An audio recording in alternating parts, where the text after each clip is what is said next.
defense, which is a major component of why we even have a Department of Energy, and nuclear safety, energy innovation, and, of course, the great work of the Army Corps, the water resources needs. So, therefore, reluctantly, I must oppose the gentleman's amendment and withdraw my point of order. The gentleman withdraws his point of order. Gentleman yields back. Yield back. What purpose does the gentleman from Louisiana rise? Mr. Chairman, I move to strike the last word. The gentleman is recognized for 5 minutes. Mr. Chairman, I rise in support of my colleague from across the aisles amendment. In fact, my colleague from across town in our great state of Louisiana. Not only is this amendment on time, it's on target in terms of job creation and job retention in our great country. The current cargo activity at the Port of New Orleans alone generates $2.8 billion in federal taxes. The future and livelihood of farmers and manufacturers in 30 states that depend on the Mississippi River to get their goods to market. That 60% of all U.S. grain exports in this country flows through the Port of New Orleans. Our industrial heartland desperately needs the Mississippi River. The steel, rubber, copper, aluminum, and lumber that they need to use in manufacturing comes up the mouth of the Mississippi. So, although it's two colleagues from the great state of Louisiana, we're not here specifically talking about one thing that's important to Louisiana. This is important to 30 states in this country. It's important to the entire country. According to Customs, $85 to $104 billion a year is attributed to trade through the Mississippi River. So when you talk about how we keep this country going, how do we grow this country, it's through making wise investments. And right now, in these tough times, the American people want us to use every dollar that we have very wisely. And I will say that according to the Port of New Orleans, every dollar that this country spends on dredging the Mississippi River, we get a 35 to 1 return. So the $6.8 million that my colleague from New Orleans in the metropolitan area is talking about diverting creates $238 million in this country. I would say what's happening in this country is that we should look at return on investment. We should look at how we spend money wisely to create more income, create more jobs, and make this a better country. That's what this amendment does. And for all of my colleagues in those 30 states that depend on the Mississippi River, I would just say think about your farmers, think about all of your industrial employees, because they need these goods to come up the river so that they can continue to compete.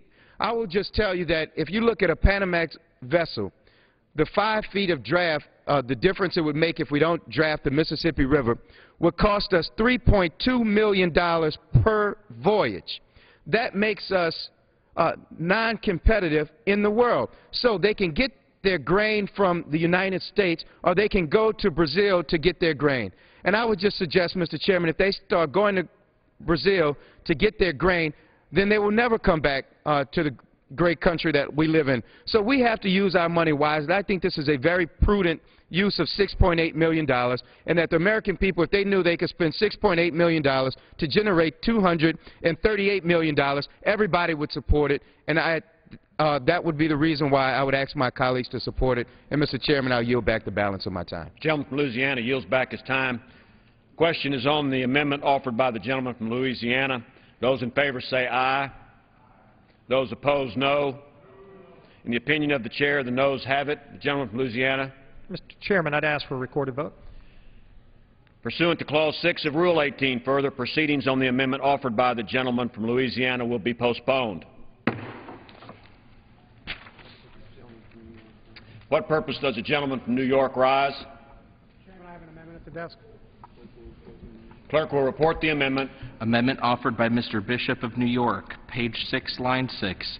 After the dollar amount, insert increased by $33,535,000.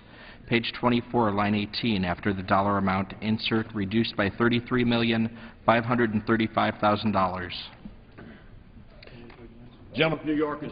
What purpose does the gentleman from New Jersey rise? Point of order on the gentleman's amendment. Point of order is reserved. Gentleman from New York is recognized for 5 minutes. Thank you, Mr. Chairman. My amendment increases the operation and maintenance account by $35 million in line with the O&M budget for FY 2010. My amendment offsets this amount in the fossil energy R&D account by the same amount, consistent with the President's FY 2012 budget request. Mr. Chairman, as our nation continues to climb out of the hole left behind from the Great Recession, Congress must focus on funding programs that create jobs and encourage economic growth. As the ranking member on the Water Resources and Environment Subcommittee of the Transportation and Infrastructure Committee, it is clear to me just how important it is to ensure that our water infrastructure assets remain safe, reliable, and efficient to address our goals of encouraging economic prosperity.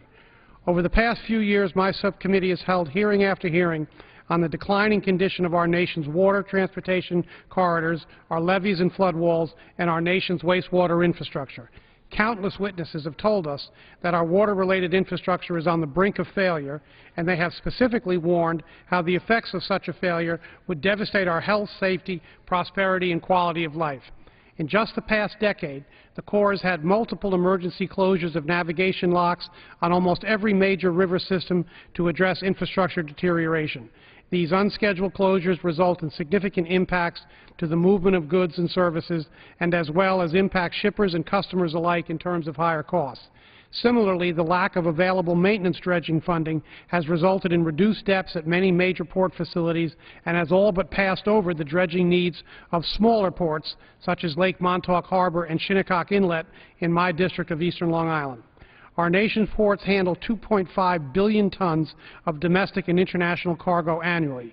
They move imports and exports worth more than $5.5 billion per day. In 2007, ports employed over 13.3 million Americans, 9% of the total workforce, and those jobs paid $649 billion in wages. $1 billion in exports creates 15,000 new jobs. Our ports and the maritime industry keep America open for business. It would seem apparent, then, that the underfunding the mission of the Corps of Engineers is short-sighted for many reasons. First, it has a substantial negative impact on local economies and the bottom lines of big industries and small businesses alike. Second, it puts our families and communities at an increased risk of flooding and damage from coastal storms. Third, it delays the potential public and environmental health benefits that come from environmental restoration projects. Finally, it places this nation on an unsustainable path where it is forced to rely on an outdated and failing infrastructure to keep the nation going. In light of this, or in spite of this, in the first 6 months of the 112th Congress, the new House majority has put forward several legislative proposals to cut the funding for the Corps to levels not seen since 2004. The most aggressive proposal, included as part of H.R. 1, would have cut over $500 million, about 10%, from an already strained Corps budget, and it could only result in increased delay in carrying out vital Corps projects and increased reliance on using Band-Aids to remedy critical infrastructure maintenance issues. Similarly, this appropriations bill further reduces the level of funding for the Corps by 11.5%, including a remarkable cut of 20.5% from the Corps' construction account and an additional 38.2% reduction for Corps work along the Mississippi River. Collectively, for the hundreds of Corps projects around the country, these reductions in funding will result in a growing deficiency in maintenance that will continue to expand until it becomes an emergency or fails at a critical moment. Given the lack of viable offsets in this bill, my amendment focuses on the Corps' operation and maintenance account that provides funding to the Corps to dredge existing harbors to their congressionally authorized width and depth. Mr. Chairman, eliminating the funds for operation and maintenance is both penny-wise and pound-foolish. Businesses large and small depend greatly on their ability to move their goods to market by using our nation's waterways. From California importers to Minnesota miners to Ohio steelworkers to Michigan manufacturers to New York fishermen to Louisiana exporters to Illinois farmers to Pennsylvania producers, they and a great many others depend on efficient waterborne transportation to receive goods, move products to market, create jobs, and grow economically. I urge my colleagues to support this amendment, and I yield back the balance of my time. The gentleman from New York yields back his time. The gentleman from New Jersey. I continue to reserve my point of order. The gentleman continues to reserve. And the gentleman is recognized for 5 minutes. Thank you, Mr. Chairman. Mr. Chairman, I oppose the gentleman's amendment. Again, our bill strikes a balance between funding for many competing national priorities in this bill that this amendment would undo. I do, and we do, support the important work of the Army Corps of Engineers, but not at the expense of those national priorities, national defense, scientific research, good things in the Department of Energy. And may I say our mark is considerably more generous for these purposes than the President's mark, and so do give us a little bit of credit. This amendment would cut into the fossil energy research program and account nearly $200 million below 2010 budget mark. Fossil energy, I think as we're all aware of, produces nearly 70% of our nation's electricity, and we must continue to invest to ensure that we use our fossil resources efficiently and clearly. This bill again strikes a careful balance between these priorities, and I oppose the amendment and will insist on my point of order. Would yield? Yes, I'd be happy to the ranking. Indiana. I appreciate the gentleman yielding and would join in his remarks. I appreciate the position of the gentleman. As, again, I have pointed out in the past, if we look at the need that the gentleman so eloquently stated, it is overwhelming. Currently, for the top 59 ports in the U.S., the Corps is only able to maintain authorized depths within the middle of the channel 33% of the time. I might also add, though, that the Chairman noted that the actual monies contained in this bill, inadequate as they are, is more than the President of the United States asked for. So I do want to remind my colleagues about that fact. It doesn't solve our problem, but it also points that administrations past and present, they have got to wake up and recognize we've got to make an investment. Also do believe at this point in time that there is a purpose for the monies the committee has set aside as far as fossil research. We do need to learn how to use carbon fuels more cleanly. We have to learn how to use them more efficiently as we also look for a broader mix of energy policy in this country. So very reluctantly, I would have to oppose the gentleman's amendment, but agree with every word you have said about the need in this country. I appreciate the Chairman yielding. New Jersey. I insist on my point of order. Mr. Chairman. Will the gentleman state his point of order? Mr. Chairman, the amendment proposes to amend portions of the bill not yet read. The amendment may not be considered en bloc under Clause 2F of Rule 21 because the amendment proposes to increase the level of outlays in the bill. I ask for a ruling from the Chair. Any other member wish to be heard on the point of order? Chair will rule to be considered en banc pursuant to Clause 2F of Rule 21. An amendment must not propose to increase the levels of budget authority or outlays in the bill. Because the amendment offered by the gentleman from New York proposes a net increase in the level of outlays in the bill, as argued by the chairman of the Subcommittee on Appropriations, it may not avail itself of Clause 2F to address portions of the bill not yet read. The amendment is not in order. What purpose does the gentleman from Georgia rise? Mr. Chairman, I have an amendment at the desk. Clerk will report the amendment. Amendment offered by Mr. Woodall of Georgia. Page 6, line 6, after the dollar amount, insert reduced by $4,900,000. Page 62, line 2, after the dollar amount, insert increased by $4,900,000. Gentleman from Indiana. Mr. Chairman, we do not have a copy of the gentleman's amendment. I've got a copy right here. I'd be happy to. And I regret the gentleman did not share it with us earlier. I turned in a copy at the desk, and I regret that the ranking member didn't get one earlier. But I'd be happy to speak to the amendment. It's fairly straightforward. The gentleman from Georgia is recognized for 5 minutes. Thank you, Mr. Chairman. My amendment moves to strike from the operation and maintenance account all dollars for global warming project planning.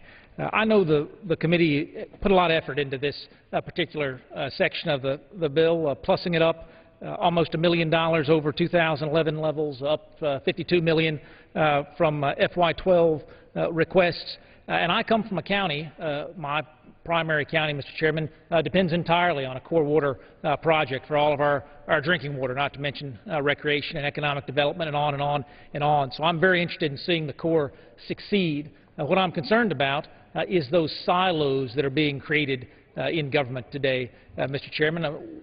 This body in the early 1970s would have been talking about the calamity we faced with global cooling. And here we are today with a special budget line item for global warming for the Corps of Engineers. We have a great deal of global warming money going into our Department of Interior, going into the Environmental Protection Agency. The Corps, at its core, is a construction agency, and certainly this account provides for operations and maintenance for anything that might come up along those lines. But rather than creating this silo to focus specifically on global warming issues in these tough economic times when we have so many core projects that are so lacking in funding, my amendment would strike this account in its entirety, $4.9 million, and transfer that money to a deficit reduction account. I yield back my time, Mr. Chairman. The gentleman from Georgia yields back his time. Who seeks recognition?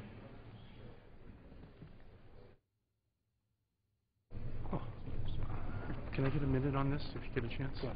Well, strike the last word. Rise and strike the last word. What purpose does the gentleman from Massachusetts rise? I'd like to strike the last word. The gentleman from Massachusetts is recognized for 5 minutes.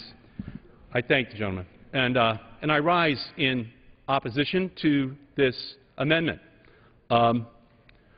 This attack on science, this attack on the need to learn more about the science of climate change, more about the impacts which this changing global environment is having upon our planet, is just, once again, a direct attack upon the reality that the planet is warming, and in parts of the planet, the Arctic, sub-Saharan Africa, dangerously so. And so the role that science plays is a little bit like the role that Paul Revere played. The scientists are saying climate change is coming. It's intensifying. It can do great harm to our planet and to the security interests of our planet. And so this amendment basically strikes right at what it is that the rest of the world expects our country to be, which is the leader on science.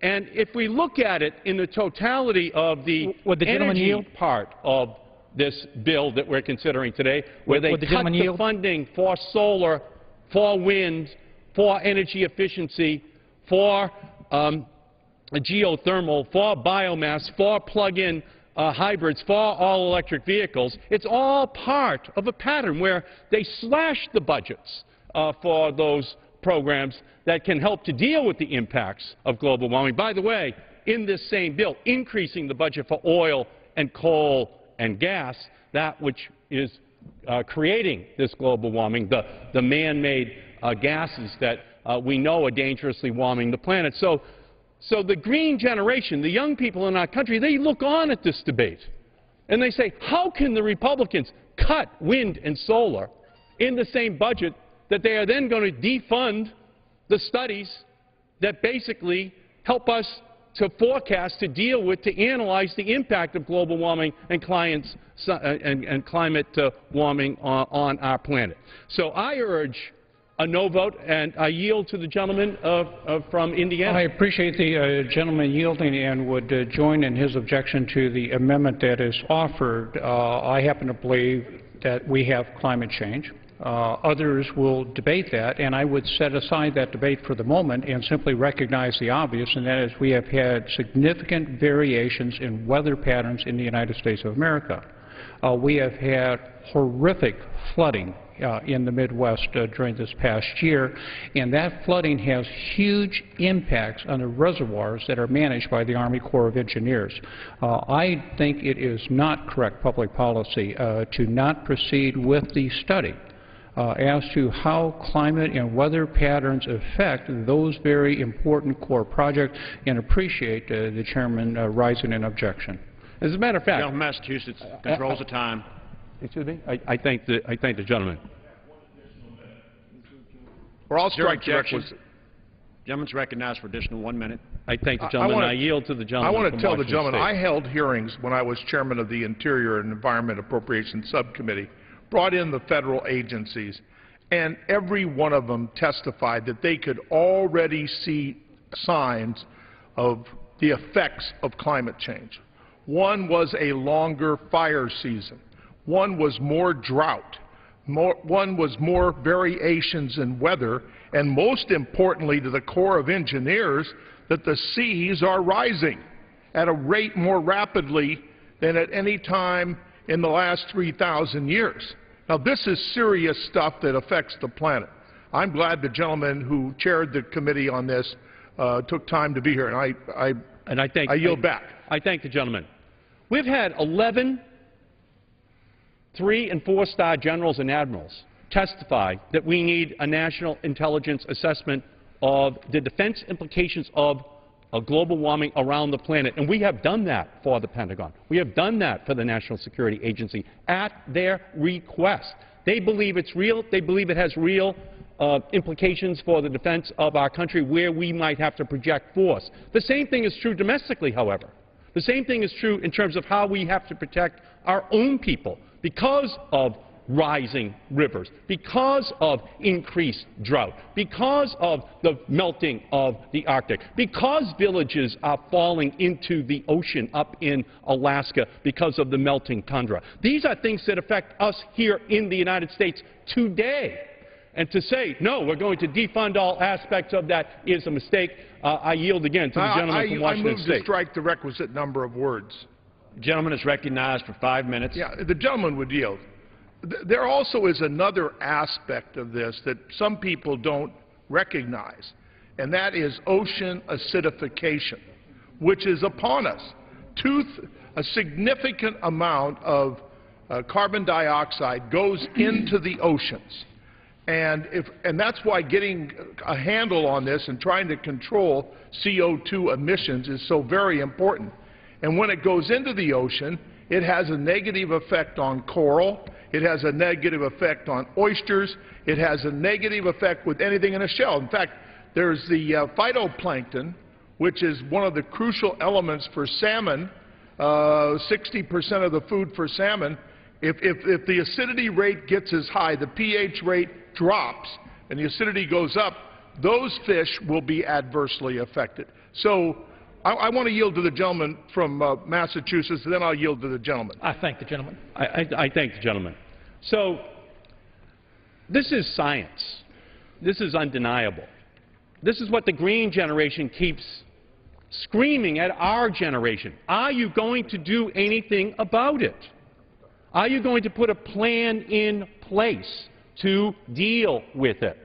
And what their budget today says is, no, we're slashing the wind budget, the solar budget, the plug-in hybrid budget, the all-electric vehicle budget, the energy efficiency and conservation budget. We're slashing, slashing, slashing, slashing, slashing. And then, to put the cherry on top of the sundae, they say, well, let's just eliminate the money that deals with the study of global warming, climate science. Because obviously it's not a problem. And in the same budget, they increase the funding for oil, gas, and coal. Now, if that isn't a budget looking in a rearview mirror at the technologies that are causing problems, including national security problems for us because of the importation of that oil, while not, in fact, depending upon our technological genius. That's what young people in our country want. They want us to use the technology to be able to tell the Saudis and others we don't need their oil any more than we need their sand. But what we have here is not only a national security, but an environmental disaster which is looming in our country, and the Republicans continue to slash away at the science that helps us to protect. I want to yield regain back my to the time, and I appreciate the gentleman's statement. I yield to the gentleman from Georgia. The gentleman from Georgia is recognized. Yielding, and I appreciate the work you've done on this bill. This appropriation, this $4.9 million, isn't about doing the science. You won't see me down here attacking dollars for the science, but as the gentleman knows, this is about the maintenance and operation of core projects dedicated solely to global warming. If we were talking about the science, then let's talk about the engineers and the folks who are going to do that core research. This isn't that.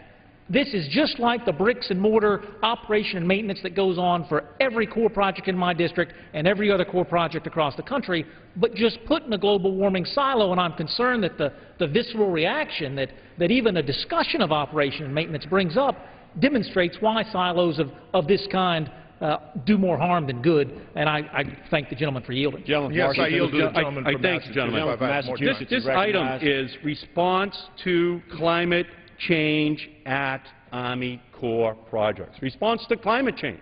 Are we going to be in denial that projects here in the United States aren't affected by climate change? That we are somehow immune to what is happening in the Arctic and the sub-Saharan deserts of Africa right now?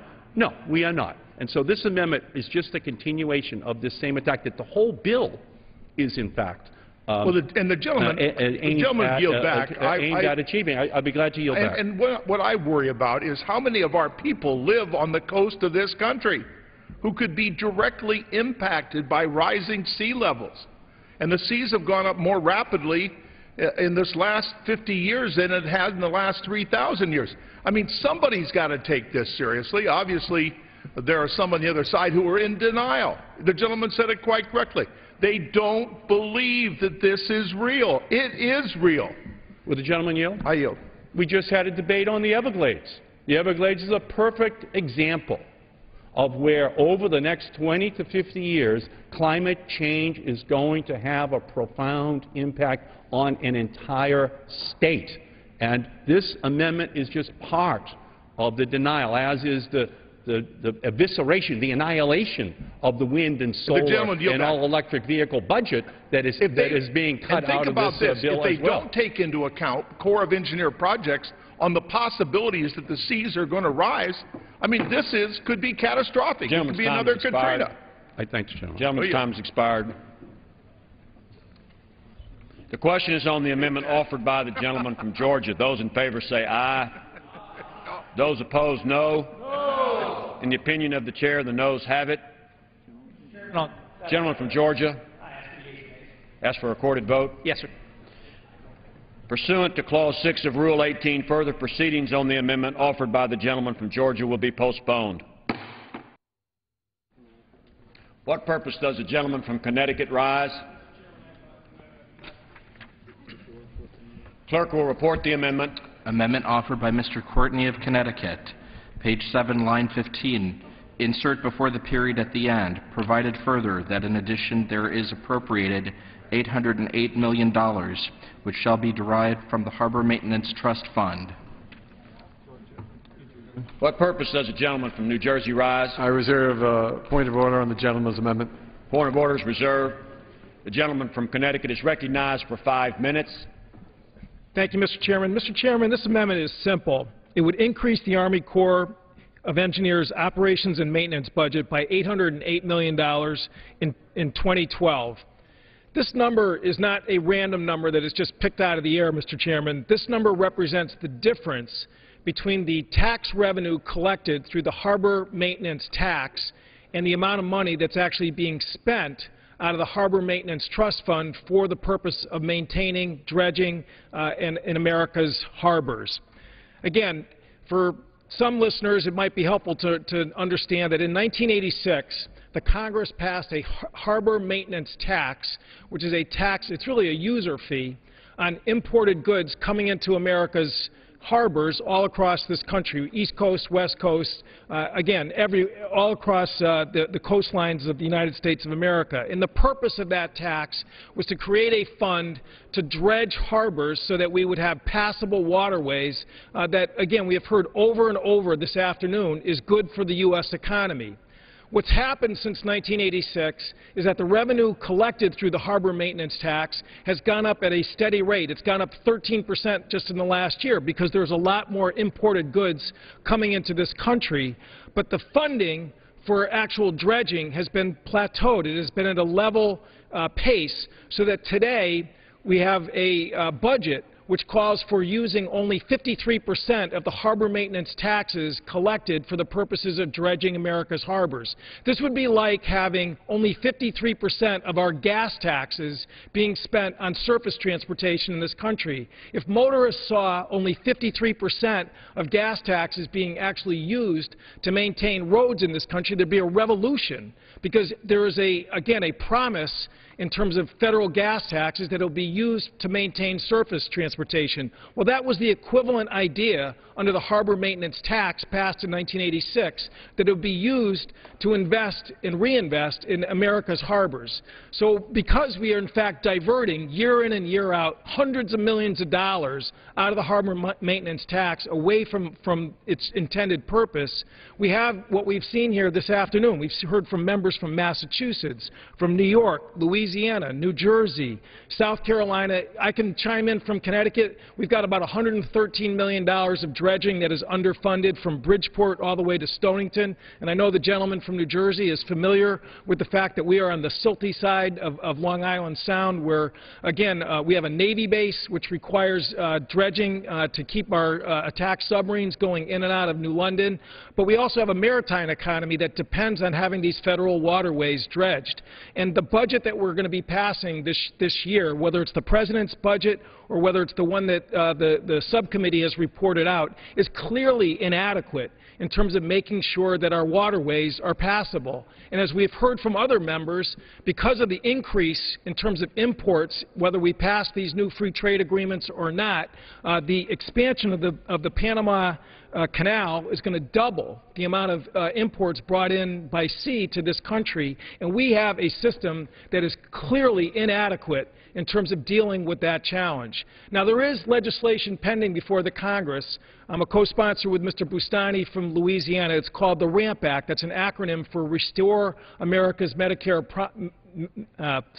Maritime Promise Act, which is a grandiose title, but in fact it is true. We need to make sure that these harbor maintenance taxes are being directed to their intended purpose when that tax was created in 1986. And what the RAMP Act will do is basically cordon off this tax revenue so that it is used for the intended purpose that Congress meant when it was passed in 1986. And what that will do is it will take pressure off this subcommittee budget year in and year out. It, again, will deal with this problem, which is now probably even worsened, as the subcommittee chairman mentioned, because earmarks are now a thing of the past in terms of dealing with dredging projects.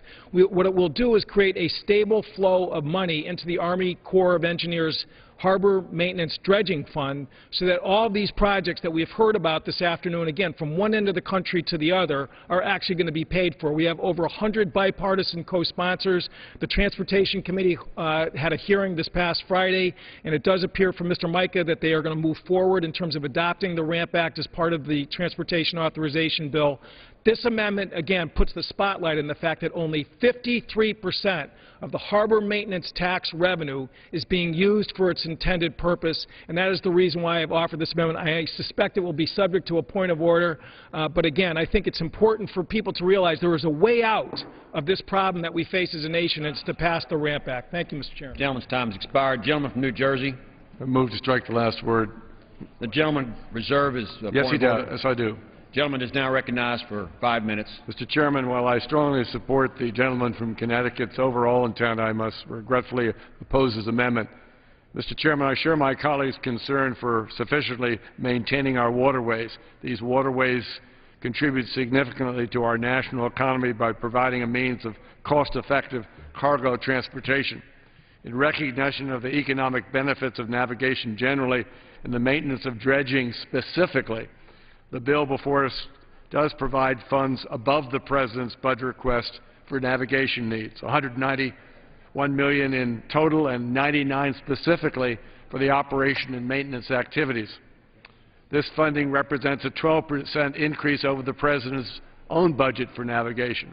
I also agree with the gentleman from Connecticut with the idea that if the federal government levies a tax for a specific purpose, the revenue should be used for that purpose. Unfortunately, the only way to do that at this point would be make substantial reductions in other priorities in our bill. The gentleman's amendment would avoid those difficult decisions by simply not offsetting the additional spending, but our debt crisis makes that, too, an untenable option. For these reasons, even though I'm very much in support of what he's trying to achieve, which is things for navigation, keep America open for business, I must oppose his amendment, and I will insist on my point of order. Gentleman yield. I'll be happy to yield to the ranking. I appreciate the gentleman yielding. We just want to make one observation. The gentleman is absolutely correct as far as the maintenance fund. After fiscal year 2012, there will be $6,928 million in the fund. Today, there are $5,474 million in. That discrepancy is $1,454 million. Apparently, it will make the deficit look a bit better. But at $1 trillion, who are we fooling? Certainly no one in the United States of America. The gentleman, chairman of the committee, rightfully pointed out that it is unfair to those who are paying the tax. It is unfair to those companies who want to make a fair profit, as well as to those who might be able to work if we could resolve this problem. I do appreciate the chairman yielding. Gentleman from New Jersey. Mr. Chairman, on my point of order. Gentleman may state his point of order. Mr. Chairman, the amendment proposes a net increase in budget authority in the bill. The amendment is not in order under Section 3J3 of House Resolution 5, 112th Congress, which states, and I quote, "It shall not be in order to consider amendment to a general appropriations bill proposing a net increase in budget authority in the bill unless considered en bloc with another amendment or amendments proposing an equal or greater decrease in such budget authority pursuant to Clause 2F of Rule 21. The amendment proposes a net increase in budget authority in the bill in violation of such section. I ask for a ruling from the chair. Does anyone wish to be heard on the point of order?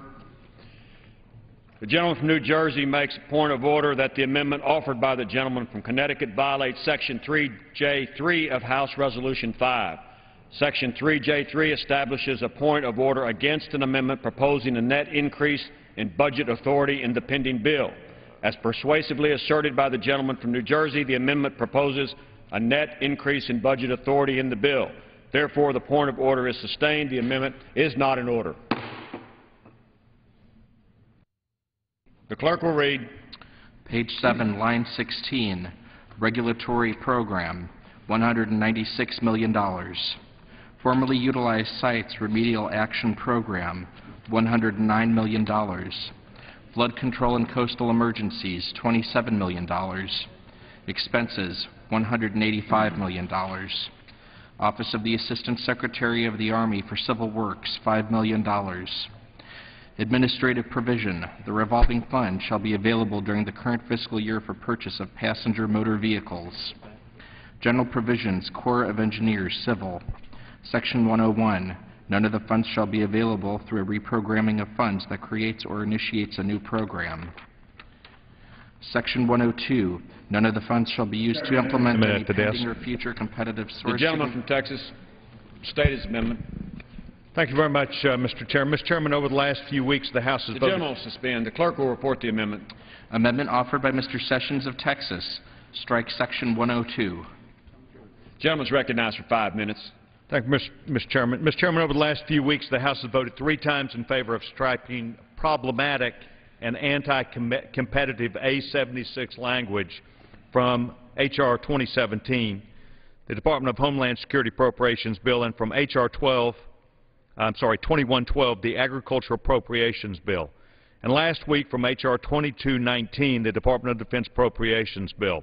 The same change and reversal of bad policy should be adopted in this legislation by striking Section 102 from the bill. My amendment would strike Section 102 of this legislation, which as drafted prohibits the use of any funds in the underlying bill to convert any functions performed by federal government employees to private competition pursuant to a study conducted under OMB Circular A76, or high-performing organizations for the Army Corps of Engineers. Currently, some 850,000 of the 2 million executive branch non-postal full-time, and permanent positions are jobs that are commercial in nature. The Heritage Foundation has reported that subjecting federal employee positions, which are commercial in nature, to a public-private cost comparison generate on average a 30% cost savings regardless of which sector wins the competition. According to the Americans for Tax Reform, the average cost of each new federal employee for salary, benefits, and pension totals $4.27 million. Without competition, government-run monopolies of commercial activities duplicate and price out the private sector, resulting in inefficient expenditures of taxpayer money. The requirements outlined in Section 102 are unnecessary. Rather than preventing market competition that would improve service and lower costs, we should be encouraging agencies to find the best way to deliver services to citizens of this great nation. The role of government should be to govern, not to operate businesses inside the government. The nation's current unemployment rate is 9.2%. Congress must allow the private sector the ability to create jobs without an unfair disadvantage, and might I also add, an unfair disadvantage to the taxpayer. Removing Section 102 will allow the private sector just this opportunity.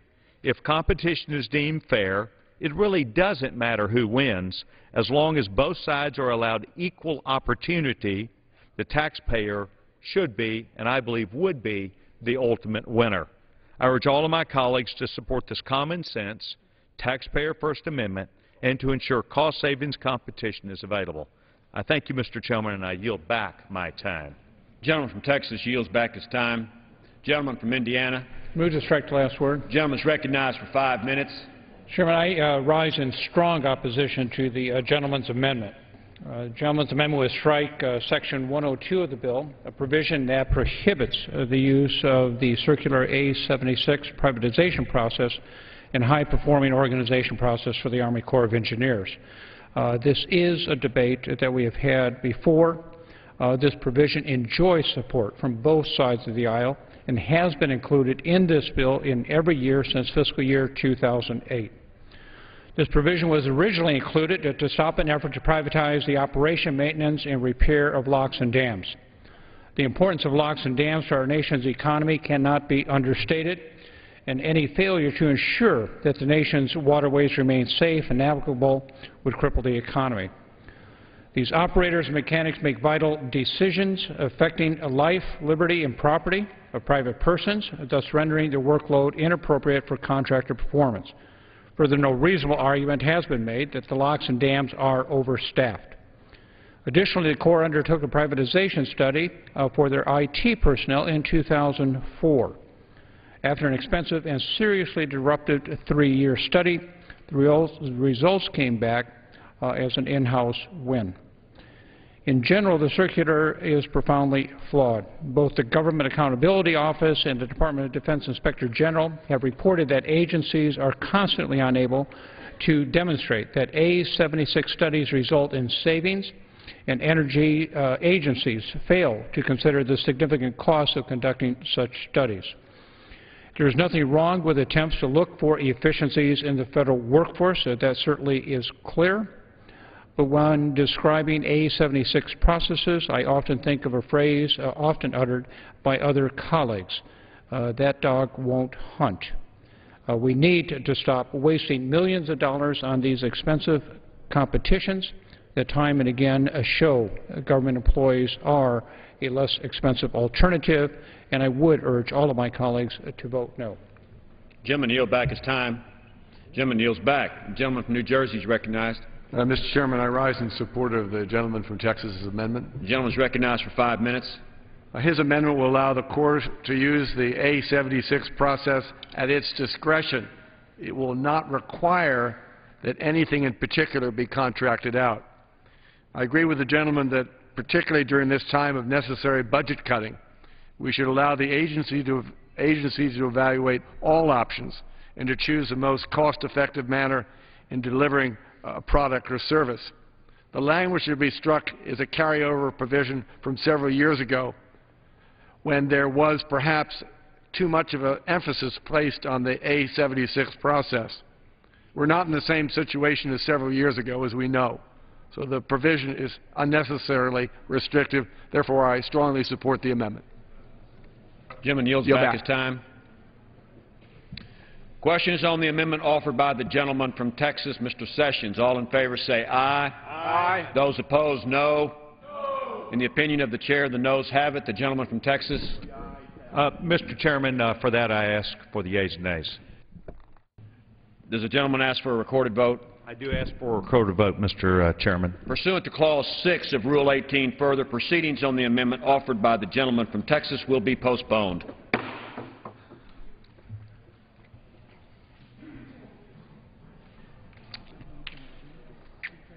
Does the gentleman from Virginia seek recognition?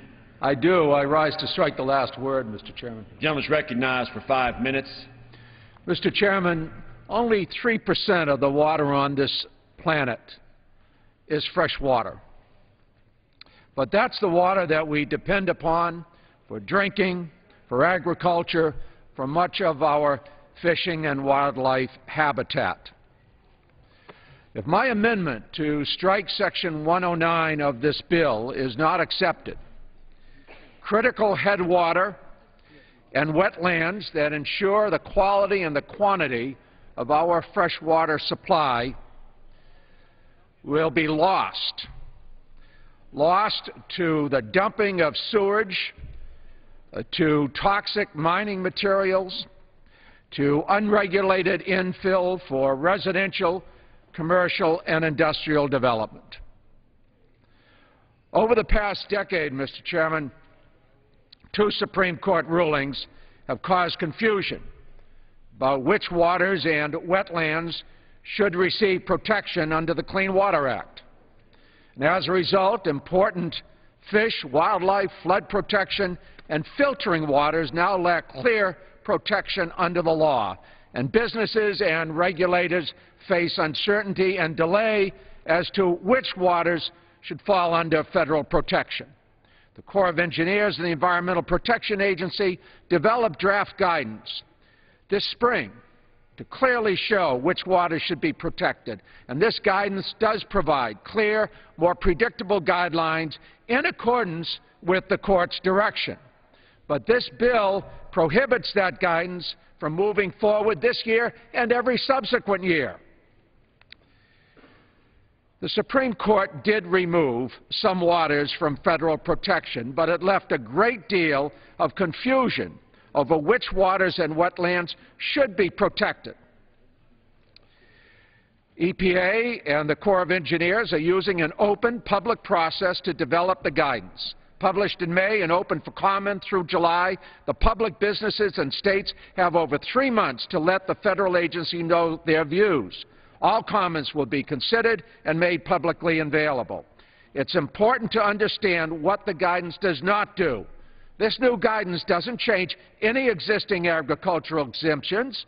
All clean water exemptions for normal agriculture, forestry, and ranching practices continue to apply.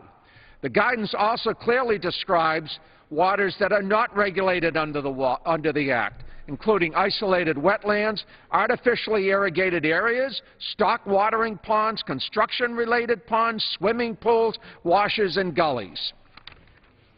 Failing to update the guidance, which is what this bill would do, well, unless my amendment passes, is not only bad for the environment, but it's also bad for business. American businesses need to know when the federal government has authority and when it doesn't.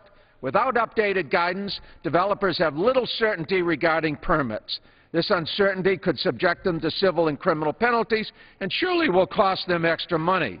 Some also claim that federal regulation is unnecessary because states will protect the same waters under their authority. But state authority to regulate waters of the United States derives directly from federal law. When federal law is unclear, state authority based on that law is also unclear. States are still required to implement the law, but they need clarity to be consistent and to avoid lawsuits. Some states may adequately protect clean waters on their own, but not all do. The Corps and the EPA must be able to protect water quality irrespective of whether individual states do. 16 different sportsmen's groups oppose the prohibition in this bill, as do over 100 conservation groups. When wetlands are destroyed and streams are polluted, sportsmen are often the first to be directly impacted. The economic benefits of hunting and fishing contribute more than $65 billion to the economy, breathing life into rural communities and supporting millions of jobs across the country. But these benefits are in jeopardy with this bill. Since 2001, safeguards for headwater streams and critical wetlands have steadily eroded. Wetlands and tributaries that provide clean water for iconic systems like the Chesapeake Bay and the Great Lakes that recharge aquifers, help retain floodwaters, and provide important fish and wildlife habitat are now endangered. These economic and environmental benefits will be lost without updated guidance and rules. If this bill language stands, some critical waters will be subject to sewage dumping, to mining contaminants, and industrial pollution. Some will be filled in for development. Bear in mind, much of the fresh water we depend upon is under the ground, but contiguous to rivers and streams that our physical health and the health of our economy is dependent upon. That's why I urge a vote for my amendment to strike Section 109. Thank you, Mr. Chairman. Gentleman's time has expired. The clerk will read. Page 11, line 22, Section 103. None of the funds may be used to award any contract that commits funds beyond the amounts appropriated for that program. Section 104, none of the funds shall be used to award any continuing contract that commits additional funding from the Inland Waterways Trust Fund. Section 105, not later than 90 days after the date of the Chief Engineer's report, the Assistant Secretary of the Army for Civil Works shall submit the report to the appropriate committees of the Congress. Section 106, the Secretary is authorized to implement measures recommended to prevent aquatic nuisance species from dispersing into the Great Lakes. Section 107, the Secretary is authorized to transfer up to $100 million for reinforcing for replacing flood walls and up to $75 million for projects and measures for the West Bank and vicinity and Lake Pontchartrain and vicinity projects. Section 108, the Secretary of the Army may transfer up to $3,800,000 to mitigate for fisheries lost. Section 109, none of the funds may be used by the Corps of Engineers to develop or enforce change to the rule pertaining to the definition of waters under the jurisdiction of the Federal Water Pollution Control Act. What purpose does the gentleman from Virginia rise? I rise to strike the requisite number of words. I have an amendment at the desk. The clerk will report the amendment. Amendment offered by Mr. Moran of Virginia. Page 14, strike lines 3 through 11 and redesignate the subsequent sections accordingly. The gentleman from Virginia is recognized for 5 minutes on his amendment. Mr. Chairman, I've explained what this amendment does. I believe that it is critically important to protect the headwaters and the wetlands of America. Two Supreme Court rulings cast considerable doubt on what is to be considered navigable water. Clearly, some waters that may have been protected in the past are not now protected. But there is a great deal of confusion as to which waters do need to be protected. That's why more than 100 environmental groups, more than 16 major sportsmen's groups have urged adoption of this amendment, which strikes Section 109. Because Section 109 precludes the Corps of Engineers and EPA from issuing regulations that would clarify what waters do fall under federal protection. Now, the original idea was that you would define waters that are contiguous, that you can see on the surface, that you can navigate, or that across from one state into another as falling under federal protection.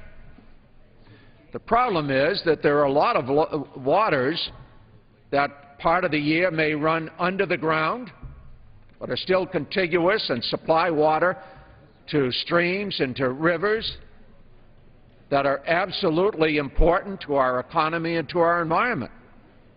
So which of those waters should EPA and the Corps of Engineers regulate? During part of the year, the water flows under the surface, but it's still there. It's still important. If we don't enable our federal agencies to clarify which waters are to be protected, many wetlands will be filled in. Many habitats will be destroyed. Many streams that run alongside mines will be filled with toxic material that will then subsequently run into rivers and water supplies that people need for their drinking water. Some bodies of water will be filled in with sewage. Some wetlands will be filled in for industrial, commercial, and retail development, residential development. Some of that doesn't need to be protected, but much of it does, and all of it needs to be clarified. There's no way we can clarify what can be used and what needs to be protected unless the Corps of Engineers and EPA are allowed to go forward with regulations that they issued this spring. Now, there's still comments coming in. They're still listening to all the parties involved. But once they issue these regulations, private interests will know what can be developed, what can't. Mining firms, farms will all know what water is under the jurisdiction of the Corps and what water isn't.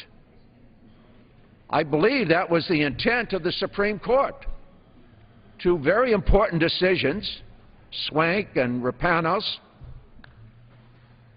certainly said some waters are not under federal jurisdiction, but they clearly left open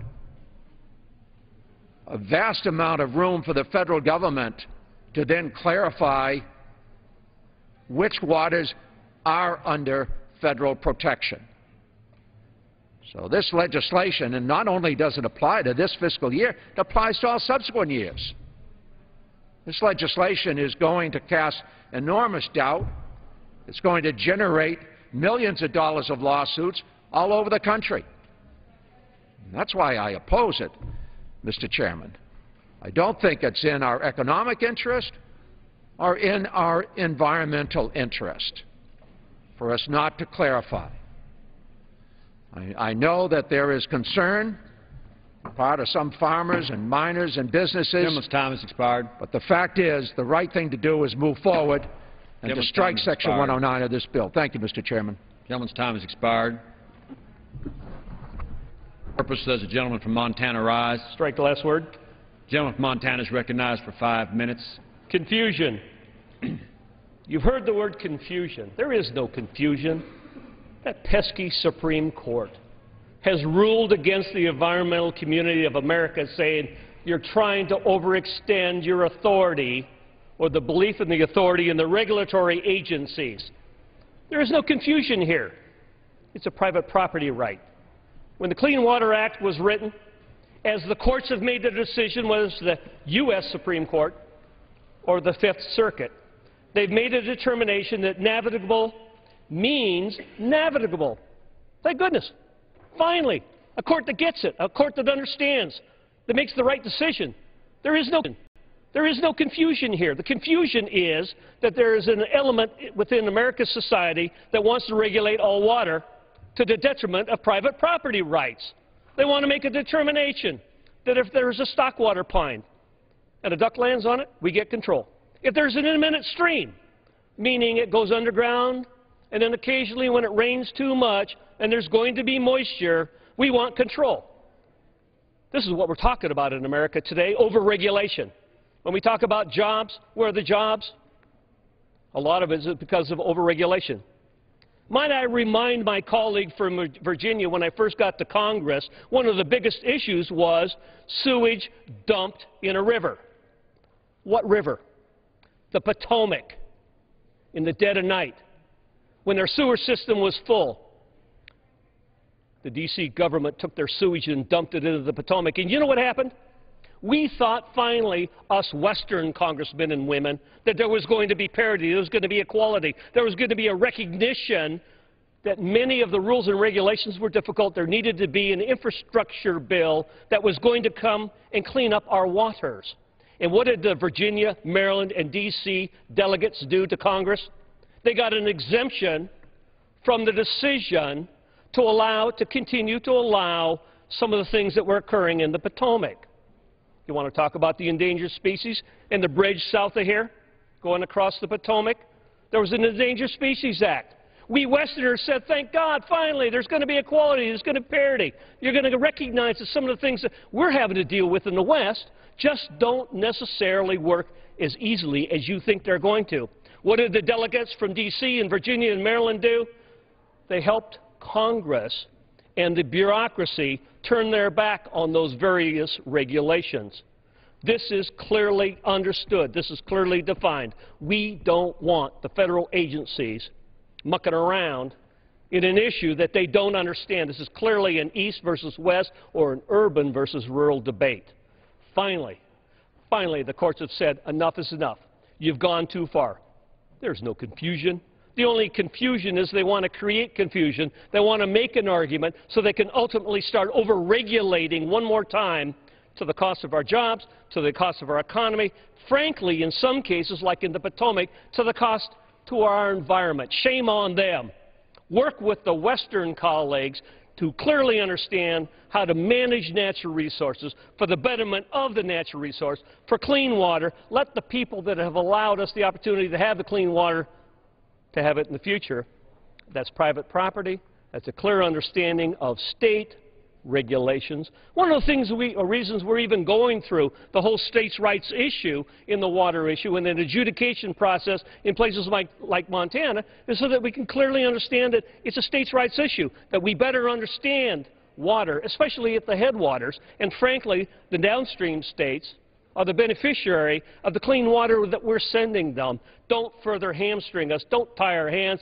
Don't allow additional regulatory oversight for the various agencies that are helping to create the problem. And we'll have a better clean water society. We'll have a better environment. We'll have a better America. And as a result, we will have the jobs that we want. Thank you, and I yield back the balance of my time.